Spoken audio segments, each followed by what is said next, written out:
Hello, this is Adriane Berg. I'm the host of Generation Bold podcast, which looks at the fountain of truth. The fountain of truth about what? The fountain of truth about aging. And the fountain of truth about aging is that we can definitely live longer, healthier, happier, and in a more contributory way than ever before. And in addition to our podcast, one of the things that we do for you is we cover conferences that might be too expensive, too far away, or maybe you think they're just not for you because they seem to be technical, financially, or medically. And one of those conferences I'm going to give you a brief review of today took place in San Diego, October 6th through 9th. I was there as press for the entire 4 days to cover it just for you. And 6 things came out of this conference called Raadfest. And Raadfest stands for Revolution Against Aging and Death. And no, it is not as out there as everyone might think, as out there as I thought it might be. In fact, a great deal of what I learned just enhances my knowledge of geroscience. Geroscience meaning the science of growing older. So to review this conference so that you get the most out of it the next few minutes, I selected 6 things that I think you ought to know is happening in this world, in the world of geroscience, and in your own longevity, things you may want to discuss with your doctor, things you might be reading about in the news, things that I would go into grow your antenna with regard to living longer, healthier, and in a more contributory fashion. One that impressed me was tissue rejuvenation, particularly with regard to vision. One of the many, many conferences that are dealing with tissue regeneration. For example, in mice, yes, I know we start with mice usually in this field, blind mice, just like in the poem, actually were able to have their eyes rejuvenated so that they can see. Now, this is not science fiction. It is called tissue rejuvenation, and there's a lot you're going to be hearing about it, and I want you to become aware of it.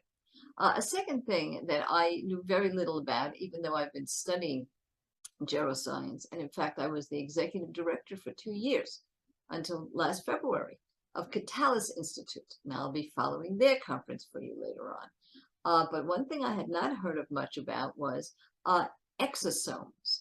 And let me tell you exactly what an exosome is, so that when you start to hear about it in the news, you will be clued in and aware. An exosome, very simply, is messenger particles that release naturally from your cell. The particles are responsible for cell-to-cell communication.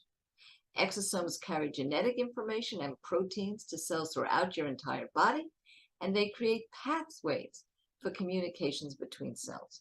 And to have, let us say, healthy, vibrant, working exosomes is very important to the future of your age. Stem cell research is something you all may be very familiar with.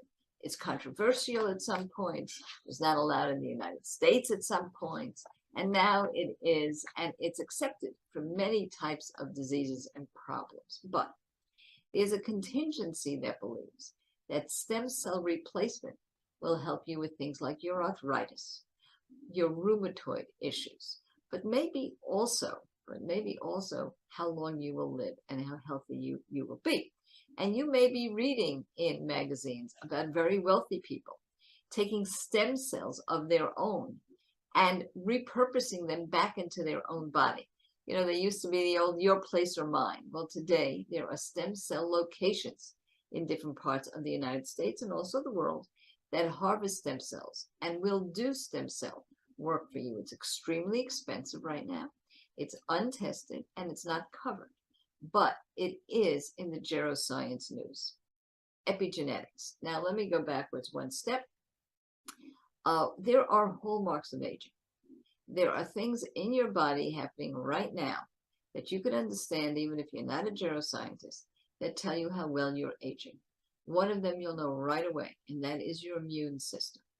Another one is how much inflammation you have in your body. Another one is your genetics, how you were born, and what was the life expectancy and health expectancy of your parents. But another one is called epigenetics. It's not your genetics, it's not your genes, it's how your genes express themselves. And the reason I'm so interested, particularly in epigenetics, is my genetics is terrible. I always laugh, but it's not so funny, that I have the genetics of a fruit fly. Most people in my family never made it past age 60. And my own dad did not make it into his early 40s. So I've always been concerned that my genetics are terrible, but I discovered something. And that is, it's not so much your genes, it's how you express them. And that can change. Even identical twins can have the same genes and yet have different health spans and different lifespans because of the way their genes express themselves. And there's a lot of work being done right now on epigenetics, including gene therapy. And on our show in a few weeks, Generation Bold, we will have Liz Parrish, who's one of the first humans who's had gene therapy done on herself and is a leader because she is part of a company that discusses and does research, gives information and education on epigenetics and gene therapy. Gerotherapeutics. Now, here are two words I'd like you to know. Gerotherapeutics versus gerointervention. A gerointervention is what your mother told you to do. Exercise, eat right, have life purpose, be excited about life, have the right attitude. Well, at Raadfest, and in most geroscience conferences, there's another aspect of living longer, because all those things do help you live longer. And it's been proven in studies that exercise, correct nutrition, things you do at home make a big difference in your life. But gerotherapeutics are pills. And the two pills that are talked about most often are metformin and rapamycin. And those are two pills that you want to think about, because if you have diabetes, you may already be taking at least metformin. And the fact is, it is possible that in the not too distant future, just like our statins, our aspirins, many things that we have no trouble either getting a prescription for or buying over the counter, may also be available to us. And I want you to know early on in this awareness project that I have about those two medications, metformin, rapamycin. Certainly you can talk to your doctors about it. I'm not telling you to go take it. I'm just telling you that it is in the news with regard to generation.